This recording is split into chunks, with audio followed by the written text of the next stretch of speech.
Hi అండి, నేను మీ పాలకొల్లు సతీష్.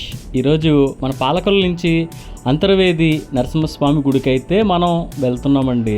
మరి ఈ జర్నీలో పచ్చటి పొలాలు, పచ్చటి కొబ్బరి చెట్లు, అలాగే పల్లెటూరు అందాలతో ఈ ఊరు మనకి కనిపిస్తుందండి. కోనసీమ జిల్లా మనకి ఎక్కడ అనుకుంటున్నారు? అంతర్వేది అండి. నరసింహస్వామి గుడి చూడాలన్నా అక్కడ ఉండే బీచ్ కానీ చుట్టుపక్కల ప్రాంతాలు కానీ చాలా అంటే చాలా బాగుంటాయండి. మరి మీరు ఎప్పుడన్నా ఈ నరసింహస్వామి గుడికి మీరు వెళ్తే ఖచ్చితంగా కామెంట్ చేయండి. అలాగే మన ఛానల్ని సబ్స్క్రైబ్ చేయండి. మీ పాలకొల్లు సతీష్.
నరసింహస్వామి గుడిలో భోజనం ఎలా ఉంటుందో మీకు తెలుసా?